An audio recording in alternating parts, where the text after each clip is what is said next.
Going on, everybody? Demarco and Eric here for another episode of Deadlifts, Dogs, and Dad Jokes. And we're very excited to have you here for another episode. Eric, how's it going? It's going good. How are you doing, Demarco? Life's good, man. Life's good. Excited Nice. to be back in the saddle Yeah. and very pumped to be talking to our amazing audience about more training stuff. We're going to be more training focused today. Last time was a catch up after a little bit of a hiatus. And I'm very excited to hopefully give you guys some value and do what we are always working towards doing here at Deadlifts, Dogs, and Dad Jokes, which is help you become your strongest self and have fun along the way. So that's definitely the plan. Eric, we've been coaches for a while. I always joke like the State Farm commercial. We know a thing or two because we've seen a thing or two. Mhm. And so let's talk about our collective 7 deadly sins of training. So these are basically the 7 most common mistakes that we see people make in regards to their training, the gym, workouts, etc. And Eric, I'm going to let you go first with your first one, and we're going to just go back and forth and go into a little bit of a deep dive on each one, and let's have some fun. Yeah. Thanks, Marco. I think I kind of want to hit a layup right away. I think number one, or very up at the top here, would be bad technique as a deadly sin. Most people, when they enter a gym, not to say that they do the movements completely wrong, but a lot of times there's things that they can do a lot better, and a lot of that could be tempo based, could be full range of motion, like as far as things to do better. And if they're limiting themselves on these things, as far as range of motion, as far as going a little bit too fast during the movement, or just their body positions incorrect, that can completely eliminate their ability to actually grow muscle in those areas that they're trying to work. So obviously it's so crucial that we're working the right muscles when we're doing a specific exercise, right? So I think that becomes number one, in my opinion, would be bad technique as a deadly sin. And correcting that would be everything. So what would you say to kind of piggyback off that, as far as from a bad technique? What would be some things to clean that up to make it better? Oh, absolutely, man. I mean, first off, I think that's a great one to open up with because, poor technique, or I don't like to use the words bad and poor. However, we'll just say suboptimal. I love to use the Yeah. word Yeah. I don't suboptimal. want I just said Um, it just flat out as it is. and I Bad think it's technique. Yeah. it's still Yeah. true. Yeah. I don't think we need to argue too much over Yeah. semantics. Poor technique. Yes. But yeah, no, I think the main piece there is safety, right? Like if you're doing something improperly, the classic example of the deadlift when you go into too much, lumbar flexion, during the pull, or hyperextension at the top of the lockout, leaning back, it can cause a pretty bad back injury. Correct. It's bad, and it can really severely affect not just your lifting but your regular activities of daily living. So I think first off, I think that's very important. Technique is important for a reason. So I would think the main thing to clean it up would be number one, hire a coach. I've been a trainer for 9 years, and I now pretty much have 2 coaches now. Actually, I've got one person who I consult with who helps me figure out my kettlebell programming, as I work towards my very specific goal. And then I also have my main guy, Sean, who's been programming for me for years. And, he's got me doing some bodyweight movements, nice minimalist stuff, so I can work around my busy work schedule, obviously being a stay-at-home dad. So I think number one, hire a coach, get somebody that knows more than you, or at the very least have a pair of eyes outside Yeah. of yourself that can actually see what's going on. Yeah. The next piece would be take a video, film your lift, Mhm. share it with a coach, or just look at it yourself, slow down. Yeah. A lot of times, if you really, pause at certain phases, you'll realize where the deficiencies are. Mhm. So those would be my 2 main strategies for obviously working to Yeah. correct that. Amen. Those are great, Marco. Yeah, exactly. Filming your lifts will obviously tell you some breakdown, and you can slow it down. A lot of times, I'll have clients, I'm sure you do too, where you'll actually show them the breakdown. Like you slow down the movement a little bit and show them, okay, I see on the deadlift as you come up, you're hyperextending. And you can literally show them the top position, how their back isn't straight. They're kind of in like a too much of an upright position, almost too far forward, and they're putting a lot of stress on their lower back. So yeah, Mhm. little things like that are huge. Exactly. And then no, at the end of the day, it's do not harm, right? That's number one. If someone comes into a gym, that's why I started with this one. I think it's like I said, it's a layup, because if you're injuring a client, then they're gonna be out for longer. And then what's the point in that? Then they're not gonna be consistent. So at the end of the day, that's what we're here for, is to eliminate, or at least reduce, the risk of injury as much as possible. So and again, that could go for whether they play a sport or just general population clients. So No, definitely. Yeah. And again, I think the key distinction there is you said eliminate and or reduce the risk, because there's risk associated with everything, right? Training, Correct. it is a stress on the body. Now it's Oh a yeah. stress that we're intentionally imposing on the body to create physiological adaptations, that are advantageous for us, whether it be a training adaptation to perform a certain task or an aesthetic goal, Mhm. et cetera. So so yes, I think that's a great reframe there. It's not like we're not going to completely eliminate the risk of injury, because sometimes something just goes wrong, or Right. everything goes right, and you unintentionally exceeded, what the body, what the soft tissues and joint systems can handle. So that's Yeah. definitely a key distinction there, Eric. I like that. Yep. So that's number one. What would you All say right. is the second one? That's a solid number one, man. I'm gonna also throw in a nice layup. The big one here is just consistency. I mean, this is low hanging fruit I'm going after, but it's still important nonetheless. Mhm. If you're not hitting a minimum number of training sessions a week, then you're just not going to progress towards your goal. My big thing is just to have non-negotiables. So my absolute bare minimum, I have to train it at least 2 times a week. So in some weeks that's really hard. Obviously stay-at-home dad. I got a small business, and I have a wife. I have 2 pets I take care of. So it gets a little bit hectic. But if I hit at least 2 workouts a week, I know I'm progressing towards my goal. Now, if I hit 3 or 4, I'm definitely progressing at a more rapid rate, and definitely getting more of those training adaptations that I'm after. But the I think that's very closely, which is why I think it's up near the top of our list, or at the top of our list, is because of how important it is. It's right there with good technique. If you're practicing a movement consistently and practicing it well, you're going to reach your goals obviously much faster. So you got to be consistent. Even if you're not doing a lot in a session, just checking off the box and punching in and punching out, like you're going to work. Definitely. Couldn't agree more. Yeah, to add to that too, I think starting small rather than trying to do too much at once. So with Absolutely. consistency, yes, like people come in, they're like they want to do all these things all at once, and I think it's the power of less. There's actually a book is called Power of Less, and basically the idea is just changing, or the idea that people try to change too many things all at once, and you're better off just addressing at least one habit at a time. You're writing that down. Power of Less I by am. Yeah. You know the who wrote it? author is Leo Babauta. Thank you. I'll check That, that out. the power of less. Yes, that basically in it addresses how if you do one habit at a time, you're 85% more likely to be successful, as opposed to trying to do like 2 or more habits at once. If you're not ready for that, it's only 33% likelihood of being able to sustain those habits. So definitely really key. And think about it this way: you start small, and you could always like we've talked about before. It's like habit stacking. So you can start Hmm. another book, Atomic Habits. If you want to, Yeah. I'm sure the audience So knows good. about that. But that's another book where they talk about habit stacking. So it's like basically you'll say, okay, after or before whatever your current habit is. So you'll say like after I train, I'll record my results. So basically you're habit stacking. You're gonna work. You're gonna train or work out, and then you're also gonna record your results afterwards. So those are two separate habits technically. But the idea is once a current habit is built in, then you can start adding another habit onto it. So you want to start with the first habit, get that down first, and then add the next one in. So that becomes really crucial. But the habit stacking idea is really crucial too, because at the end of the day, you can't just do just one habit and then you're good. You have to add over time. It's like progressive overload. You got to add more over time. So, but yeah, that's key. Exactly. That consistency is number one for sure.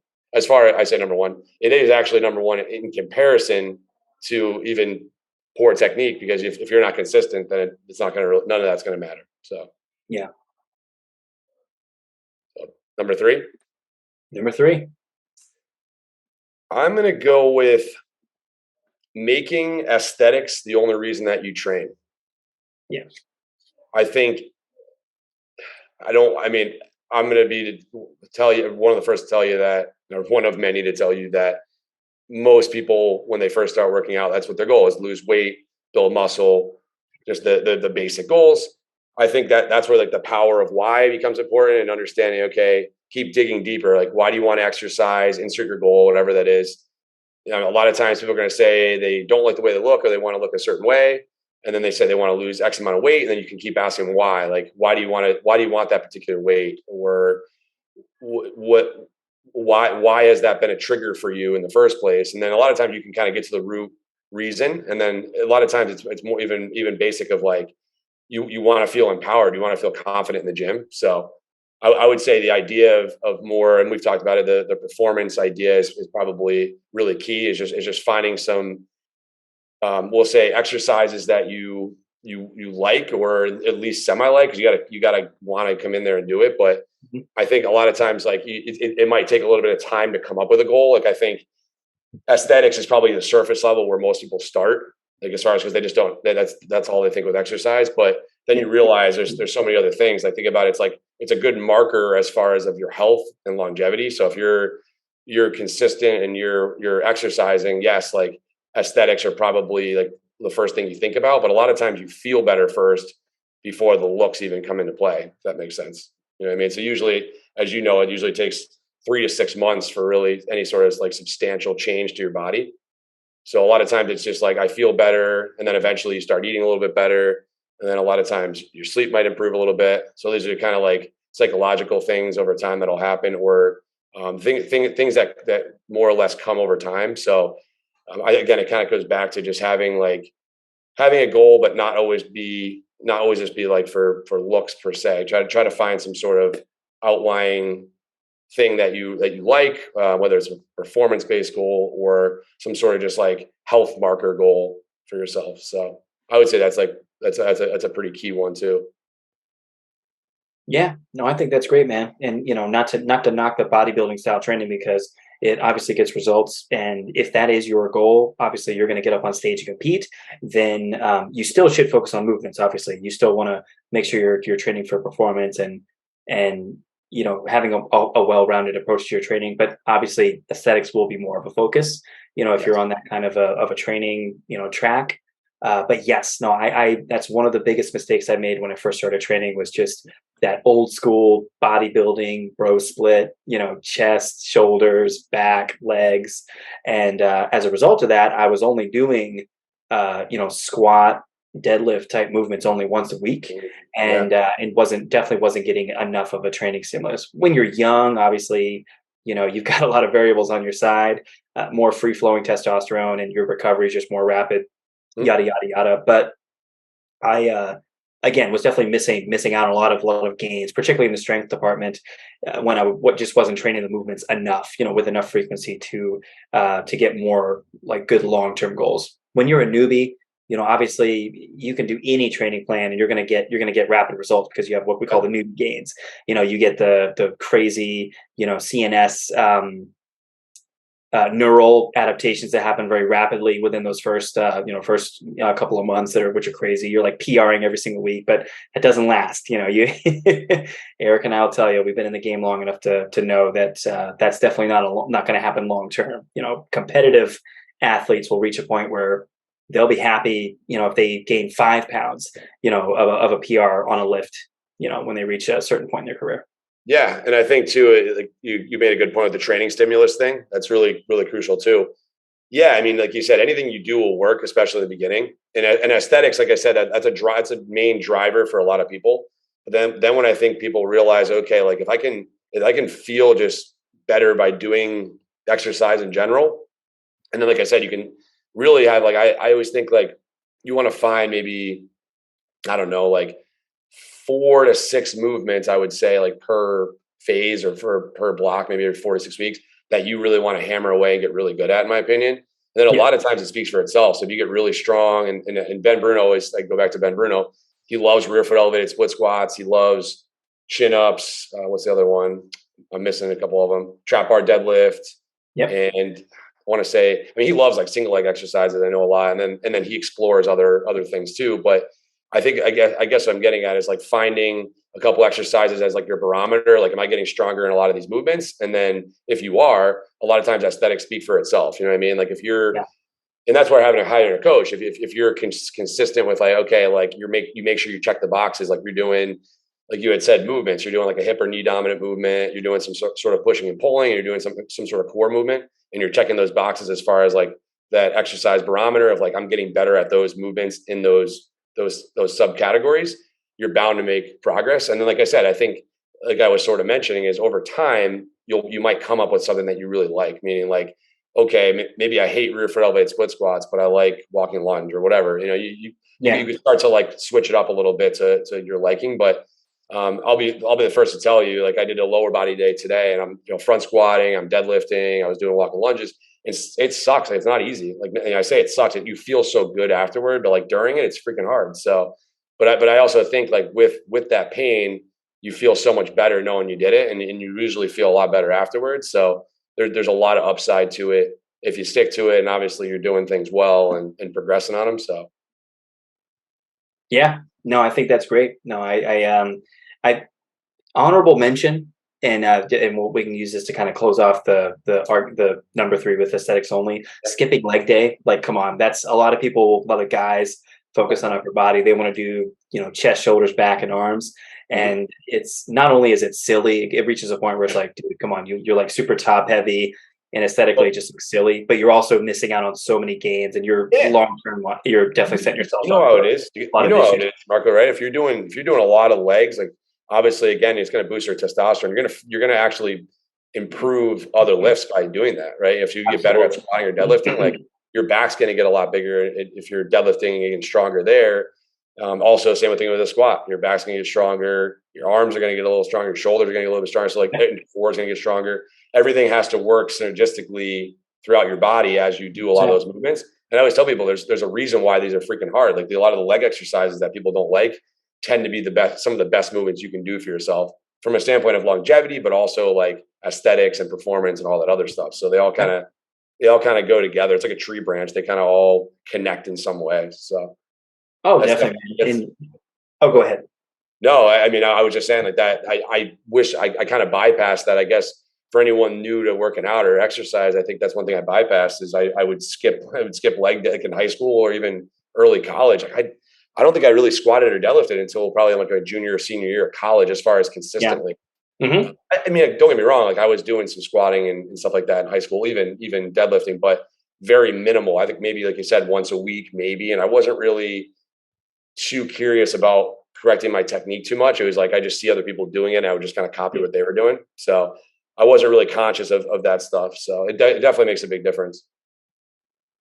Yeah, no, I love it, man. And like a little teaser for the future, in regards to, bringing it full circle, talking about skipping leg day, aesthetics over performance, going exclusively on aesthetics. When we get into the deadlift, the squat, the bench press, the overhead press, and the chin up in the future, you'll be shocked by how much lower body's involved with a lot of those movements, and particularly the bench press. So I'll leave it there, but we'll get into the future, and we'll have some fun talking with you about the sawed off bench cue and all that fun stuff. So it's going to be good. All right. So we got next. So number 4, I'm going to say ego lifting. So this is going to be 2 together, but they're basically the same concept. I'm going to say ego lifting / testing strength versus training strength. And this is where, what I mean by that is, everybody on Instagram, of course, everywhere, people post their PRs like, oh, I just hit a 1 rep max PR on this lift or whatever. And those are great. I love testing. Testing is fun. Like, it's a lot of fun, especially when you feel good. However, the majority of your time should be spent training, not testing. Honestly, most training programs I've been on and most training programs that I have clients on, we're training anywhere from like 60 to 75% of someone's 1RM, for whatever volume it is for that day. We're very rarely maxing out training to fail. Excuse me, maxing out training to failure, or redlining it, pushing it really hard and going over the edge. There's a time for that. I personally only do that about 2 or 3 times a year, just because my body just doesn't like to do it. It's very taxing on your body, your soft tissues, and your CNS. You're fried afterwards. So the classic, like, I always use the classic, the bros going into the gym and loading up the bench press and just like starting off their Monday chest workout with a max out bench press set then going over doing their actual chest workout, like that's very taxing on the body. You can do it when you're young, but it definitely takes a toll on you over time. And then, of course, the evolution of that lifter typically later in years, typically by the time they're like our age or maybe just a little bit older, they've got shoulder pain, they've got back pain, they've got neck pain, they've got this going on, they've got that going on, and and they're not competing. A lot of these folks aren't even like powerlifting, so it's like it's just for their own ego. And then nowadays, of course, people will post videos online and all that stuff, and I do it too. I love PRs. Don't get me wrong, sure. but I think when you're in the gym training, if it's a training session and a workout, we should be practicing movements that are going to move you closer towards your goal. Just testing over and over and over and over again is not going to get you there. And it's actually very dangerous and can get you really, really hurt. So yeah, don't ego lift. Get in there, get the job done, and get out. Yeah, I mean, even to add that too, I think it's the difference between like training and working out. Like training, you're like you said, you're heading towards a specific goal, as opposed to working out where it could be more randomized. There's not really necessarily an outcome that you're looking for outside of just being tired. So I think that becomes really crucial for sure. Absolutely. Yeah, I mean, and that being said too, it's like the whole maxing out thing and the ego lifting. Like you said, I think I get it to an extent. Like you're going to have maybe 2 or 3 times a year where you get close to testing a 1RM or a 3RM or something like that, as far as like really going full 100% plus. But in reality, a lot more people than you'd think probably do that more frequently, and that's where they hurt themselves, and that's when they're out for a while. So you're better off being at like submaximal. So I would say from a percentage, I don't really necessarily train percentages currently, but I think an ideal world is like lowest reps you're going for is like a challenging set of 5, or like maybe up to like 8 to 12 reps as far as like how many reps you're going to go. But I would say like from a standpoint of really testing a heavy lift, I would say for the most part, you're probably going from a percentage standpoint, maybe like 80, 85%, maybe 90, but not much past that. Sure. Most weeks. Again, obviously if you're peaking and you're going to do a powerlifting meet, or just in general, you're just kind of working your way up each week. Yeah, you might have like a couple of weeks where you're really pushing it, but how many times of the year are you really going to do that, right? You're normally going to train submaximally between like 5 to 12 reps at a weight you can probably manage, but still being able to get stronger each week, of course, in those rep ranges. Exactly. So that kind of leads me to, what did I want to go with next here? Okay, so I'm gonna do burnout. Burnout's gonna be mine. So I think that's another good one. The reason why I think it's a sin too is, think about it, if you're always training to failure, you're always trying to set PRs, and you're not really focusing on like undulating or making it more like varying your intensity levels. Your body's eventually not going to be able to break down, and that's where you're going to either get hurt or not be able to build muscle.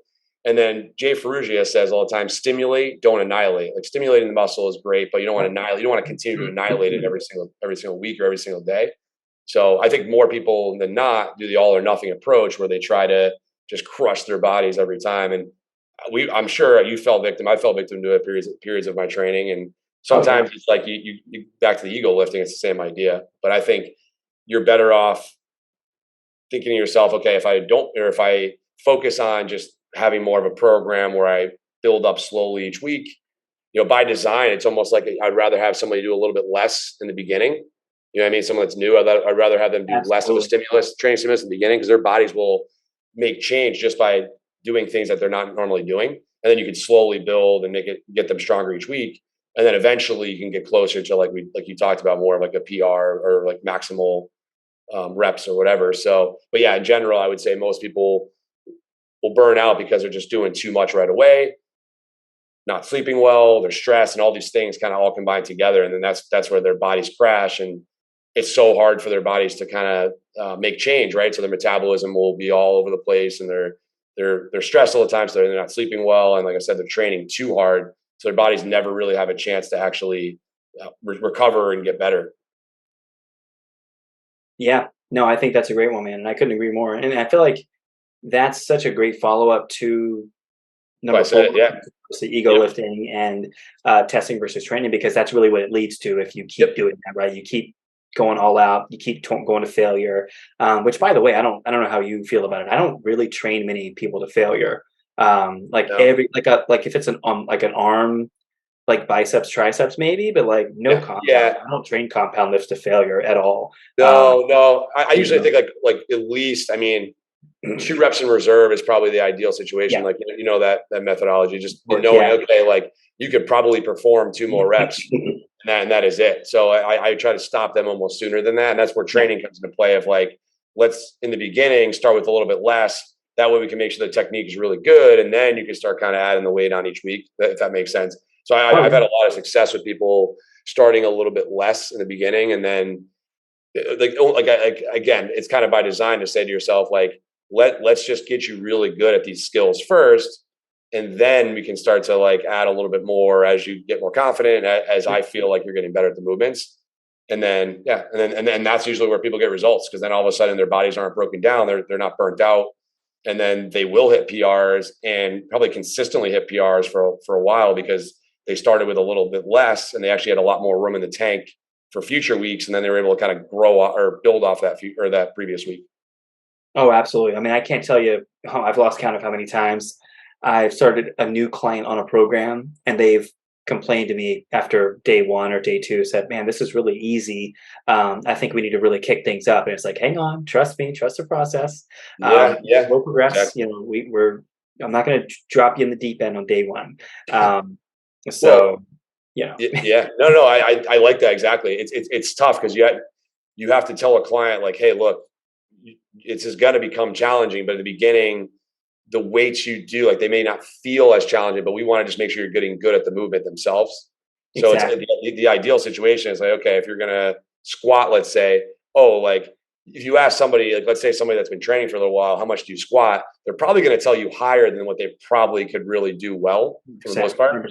So that a lot of times, whatever somebody tells me, it's almost like I'm going to take a step back and say, okay, oh, you said you can do 315. We're probably going to get nowhere near that for a while, unless you prove you have the confidence and we can move you up a lot faster. But for the most part, most people it will tell you something and it's probably a lot lower than what they say it actually is. So that's just what I've learned over time. Of course, there's always outliers, and some people they actually surprise you. They're like, okay, this person really could squat 315 and do it really well. But for the average lifter, I would say you're probably in most of our clientele, the general population, start with less, get them really good, and then just slowly build and add more each week. Oh, I couldn't agree more, Eric. And honestly, the one of the biggest reframes for me, particularly over the last few years in regards to my training philosophy, is I've really gone full circle with it now. Actually, I think of my training, my fitness training and mental training, by the way. I work on that too with reading, learning, and developing and all that stuff. But anyways, in regards to physical training, strength training, I have now adopted the same philosophy that I have in investing, my marriage, my journey as a father, taking care of my home, my family, and volunteering and all the things that I'm involved with in my life. It's a long game. I'm involved in the long game. I'm not looking for short term gains. Yeah, Sometimes things will happen, like you'll time something just right in the market, and you're like, "Ooh, this is up now," or whatever. But like long term is where the focus should yeah, be. definitely. And there's so much, like when you first start training, when I was younger, again, we wanted to look good, get the ladies. Let's be honest, like Yeah, there's only one reason most guys go to the gym, particularly when we're young, definitely, is to get some attention from definitely. people that we're attracted to. But now, obviously, for me, the most important thing is I want to be able to play with Vivi and be able to keep up with her and run around. I want to be able to bend down, pick her up out of the crib, Yeah, pain free, go up and down the stairs without hurting. All those types of things that I need to be able to do on a daily basis repetitively. So I yeah, think just a little reframe to also kind of help kind of seal this one up and put a bow on it is just long term focus versus, okay, let's do this 12-week program, yeah, crush it, hit a PR, and then okay, what's next? yeah. Exactly. Couldn't agree more. Am I up next or you're up next? I am up next. Yeah. So we've got five. We're this is great, by the way. I feel like we're definitely choosing. You're definitely choosing all the ones I would have chosen, by the way, if Yeah, I had this list on my own.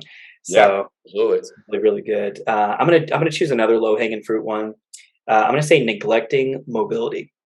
And that's definitely something that I did for many, many years, just not doing anything, honestly. I was your typical meathead for years, lifting, just doing my stuff, never did any stretching or mobility work, and was definitely leading to a bunch of issues. I was getting like lower back pain, my shoulders were starting to hurt, my neck was starting to hurt. I was starting to get a lot of upper back pain too, particularly like right in between my shoulder blades, and was just not feeling good after my training sessions. And in fact, I was feeling worse actually after training sessions, and definitely noticed my body was starting to break down on me. So it was I will say, like, going from not doing anything to just adding a couple of moves a day, I mean, it knocked years off of my body as far as how I felt. I just immediately, just from doing a few different drills, immediately started noticing a massive difference in regards to my lower back pain and tightness, and my performance. My ability to squat low, under load and do it well, deadlifting without back pain, and being able to press,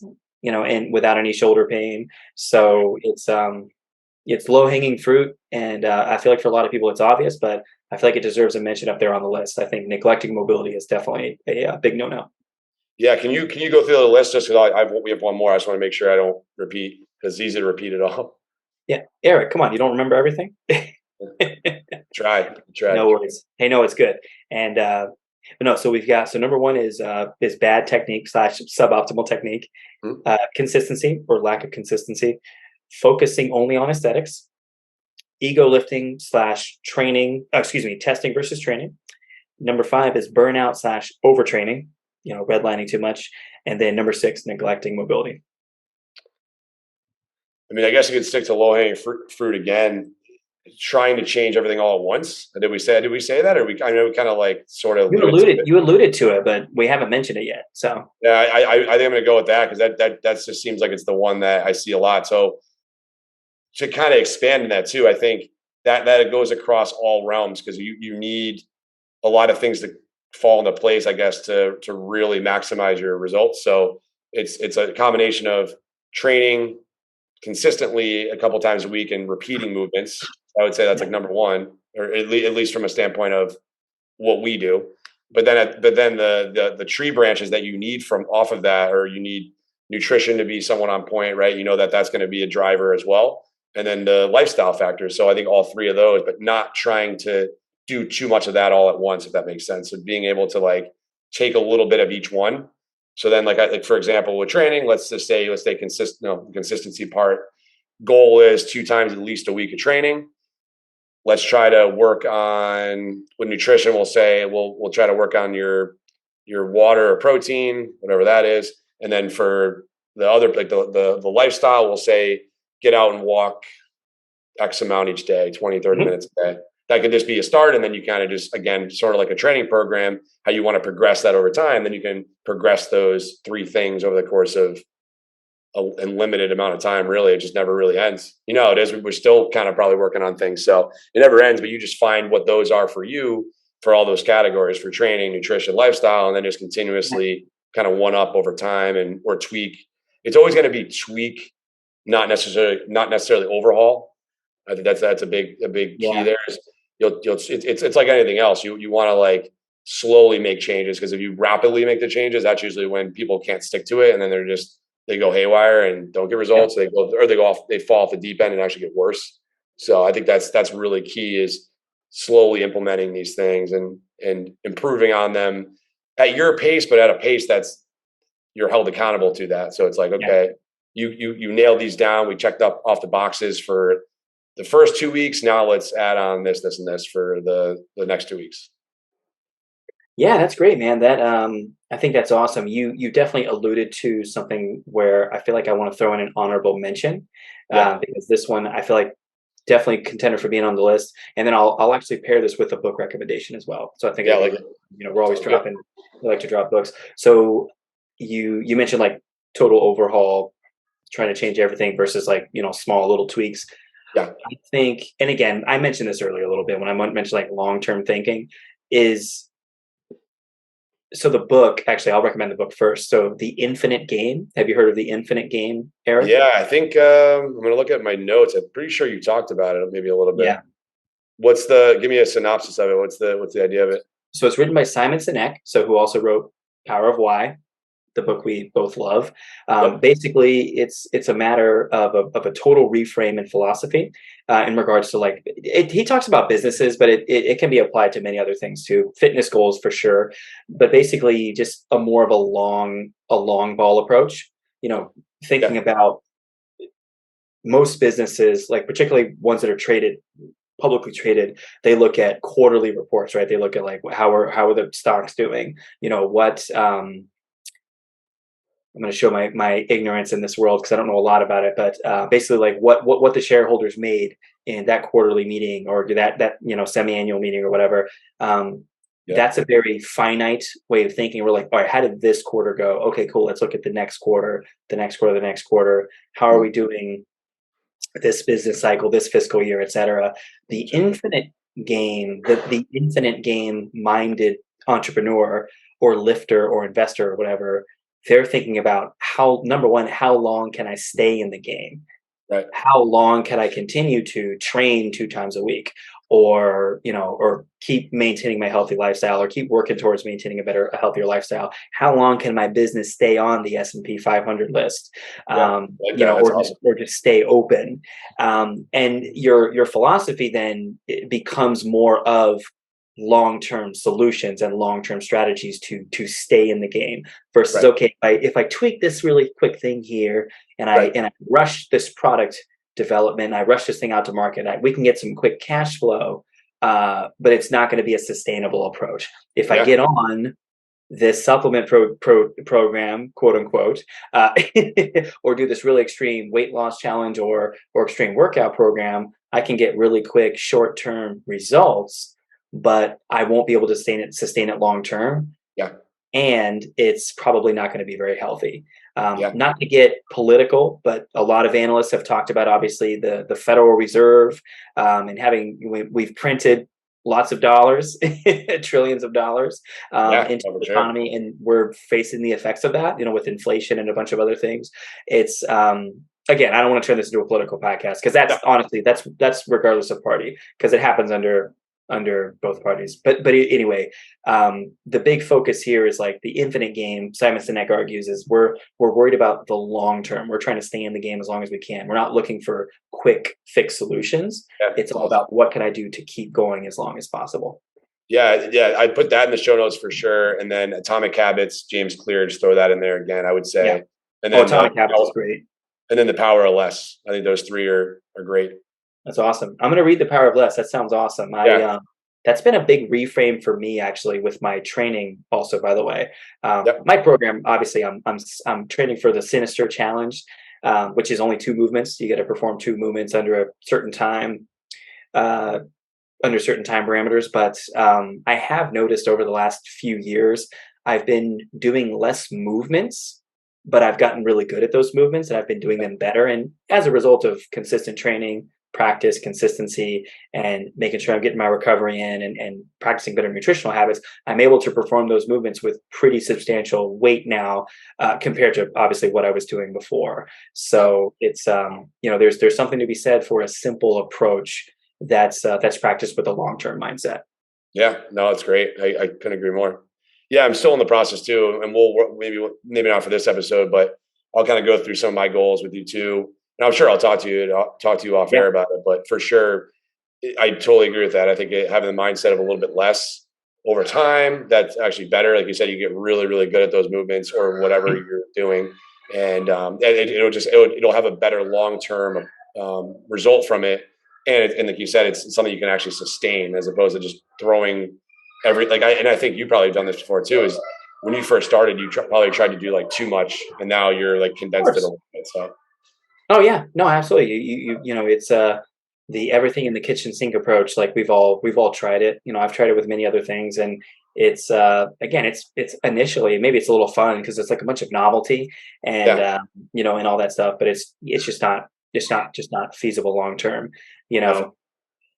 you definitely just have to find the approach that works for you. Like my minimalist kettlebell bodyweight training is perfect for my current lifestyle, my current phase in life right now. Busy, running around with Vivi, and personally, I now I don't spend hours at the gym anymore just because I don't have those hours. I mean, I do have those hours. I choose not to spend those hours in the gym because I want to be with my family. It's not as And important to you. And yeah, in a way, it's exactly. not as important for you to like to spend endless hours in there and not really getting much from that. So Exactly. And I just like, and again, if you're not a parent, you maybe don't fully understand this, which is okay. I don't say that arrogantly. I just say when you become a parent, your priorities certainly will shift a lot. Whenever I give Vivi a hug and a kiss and I have to go work or go do something, I always tell her, like, when daddy leaves, daddy's only leaving for two things. He's either going to go earn some money, go earn an income to yeah, help the family, right? Or he's going to do something that is for his mental health, i.e., something fun, hanging out with the boys, going I like to a that. That's movie, good. Yeah, sometimes just going to work out, and but not going to be gone for hours on end doing BS. So that's always my big thing is like time, because now when I'm training with my clients, it's a matter of I'm taking time away from my family to be with you, which I think it's a good trade off. I think it's worth it. Obviously, working towards goals, I'm building my business, and again, it's definitely like working towards common goals, help serving my clients, of course, and working towards some awesome goals and whatnot. I feel like I just went on a tangent there, but no worries, right? no, I got you. So we got 7, which is good. I love it. You want That's to great. list through them again, or just to get them all lined up? Yeah. Let's run through them one more time, and then we can wrap up um, with maybe a few comments or whatever. But all right. So number one we have is suboptimal / poor technique. We've got lack of consistency, focusing only on aesthetics, ego lifting / testing strength versus training strength, burnout / overtraining, neglecting your mobility, and then total overhaul, i.e., trying to change everything and not focusing on small wins. Making those Yeah. small wins. So it's I, pretty yeah. solid. I've Yeah. got one little side thing to say. But go ahead. Yeah, I was just going to say, I think we pretty much summed up. We obviously had different things. I say different things, Yeah. a little bit different things, but we were able to kind of sum it up into what we wanted it to be. Like I said, I had like a bunch of subcategories off of what I was saying, and then I realized it's like all pretty much the same thing. And Yeah. like I think you said you had the same, like pretty much the same things or similar things. So Mhm. I think we did a good job of just Yeah. kind of condensing and making it kind of digestible for everybody. So that's good.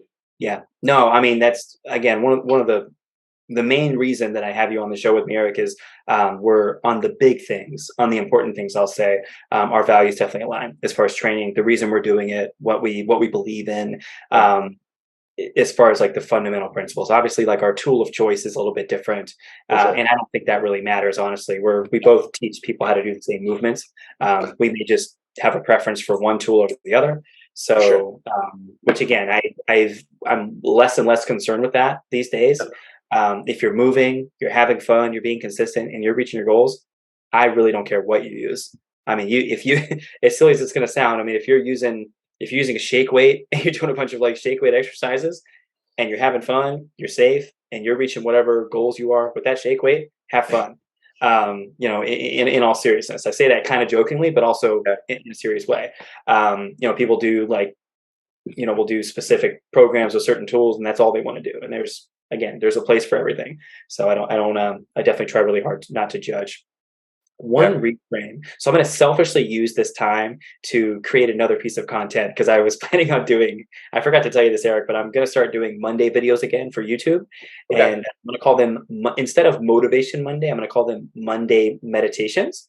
And Okay. basically just like my thoughts, like philosophy, strength training, etc. And I think it'll be a good wrap up for this as well. So that's the reason Yeah. I'm kind of stealing Good. the mic back for a second. Yeah. Take So it. one of my favorite sports to watch is football. It's a lot of fun. And I feel like the highlights will always show you like the touchdowns, the interceptions, the kick six, the pick six when those happen. One of the biggest reframes for me is I try to think of my day kind of like a football game, not as violent. Obviously, no one's tackling me. Well, Vivi tries to tackle me, but I'm not usually getting tackled. But I try to focus on positive yardage and first downs. I'm not expecting every single play to be a touchdown because obviously that's just not going to happen. It's definitely not a realistic long-term approach. However, when I eat a healthy snack eat a healthy meal. I get a few extra steps in. I get a good workout in. I drink a little bit of water. I, consume some good, wholesome, healthy content that's going to benefit my mental health. I learn something new. I read a passage from a book or something where I learn a new concept, or I have a little bit of a eureka, mind blowing moment where I start thinking in a different way about a topic. Any of those all of those are examples of that's a first down. I've made a significant move forward. I've advanced, 10 yards down the field, right? And I've gotten that next first down. Then of course you start thinking about your next one and your next one and your next one. It's much easier to string together, those smaller gains and wins versus, okay, I'm going to try to we got to get a grand slam, or we got to get a home run or a touchdown, or we got to slam dunk it every single time. So that's just in regards to your training, your nutrition, relationships, building a business. I really think it would serve so many people to start thinking in more of that term of like, let's get some good first downs. Let's get a good play, make a good play and then move from there versus, okay, we got to swing for the fences. And if we don't nail it, 100% on that first go round, it's not worth it, because obviously that all or nothing approach is not going to work. Yeah. It's a great way to end. That's a great flaw. I mean, two, it becomes more of, when you think of it that way, then those small wins become that much more rewarding. I mean, as opposed to like telling yourself, like, I have to score this touchdown, basically, an analogy. I have to do, X, Y, or Z, something that's like unrealistic or something you can't get to right away. Then you become discouraged or just disappointed because you're like, okay, I shot for the fences. In reality, I should have just slowly built up to getting towards that. And then all of a sudden those little things become a lot more rewarding because there's a much bigger picture that you're kind of aiming for, or something that is going to bring you closer to that. So of course too, and you, I don't know if you touched on it, but there's going to be like bumps along the way, or there's going to be some sort of like times that there's things that come up that make it challenging to stay on course. But again, that the idea is to stay on course. Literally, it's that simple. So like, you fall off track, just get back on the next day. It's really as simple as that. As well as me, like, things don't always go according to plan as you expect them to. Yeah. And you have to be like already thinking of the uncertainty of like, I don't know what's going to happen, but even though you don't know, just know that you can come back on the track and rewrite what might have happened the day before or whatever. And you can make things better for yourself, assuming your alignment is there, right? Assuming that you're being consistent with whatever you're trying, whatever your bigger picture is. So I think that becomes really, really good. Like you had mentioned that the framework, and I totally agree with it. But always know that it's not always going to be like cut and dry. Like, yeah, just follow these steps and you'll get there, because it's not always going to be like that. It's not always going to be linear. So definitely have a plan and have like that, but then also have B and C as a plan. So is it plan A, which you hope for, and then B and C are there as well in case things don't go according to what you expect. So it's like, expect the unexpected, but always, you always prepare. What is it? Prepare to fail, or fail to prepare. I don't know the quote, but you remember the quote? What am I thinking of? Well, I know there's if you fail to plan, you plan to fail. Yeah, simple as that. I don't know who said it. I didn't want to say the quote and then not know who said it. Do you know who said that quote? I have no idea who said it. Yeah. But in reality, as long as you have a plan of some sort and you're working towards that, there's a better chance you're going to make it to that long term, as long as you're just doing those small things over the course of weeks, months, days, weeks, months, years, whatever. And whatever the goal may be, there's so many ways you can take that, but that was good. Yeah, no, absolutely. No, Eric, I think we came up with a pretty halfway decent list together. You see the sun? The sun's like in my face now. It's great. Yeah. That works. It's really nice outside today. It's like, it's like 75 degrees. Oh, it's amazing. When Vivi gets up, we're definitely going to take advantage and get outside and run around and have some fun, get that need up. Love that. Well, I think next episode we'll definitely dive a little bit deeper, do a little like fun thing at the end that we probably didn't get to today. Yeah, no, let's definitely do it. Yeah, that'll be fun. And then we can talk about, I think next time we don't need to, I don't want to take up too much more of our amazing audience's time, but we can talk about what our non-negotiables are next week. I'd like to talk about like whether it's, we can talk about the training one, a movement one, a lifestyle one, and nutrition, those kind of things, and give people an idea of kind of what our non-negotiables are. So that would be good. Yeah, I like it, man. Sounds good. Right, good stuff. Well, Eric, do you have anything else to add?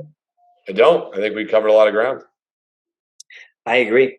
And yeah, I want to thank all of you so much for tuning in, whether you're on YouTube or Spotify or Apple Podcasts, whatever platform you're using currently to take in our content. So I want to thank all of you so much for watching and or listening.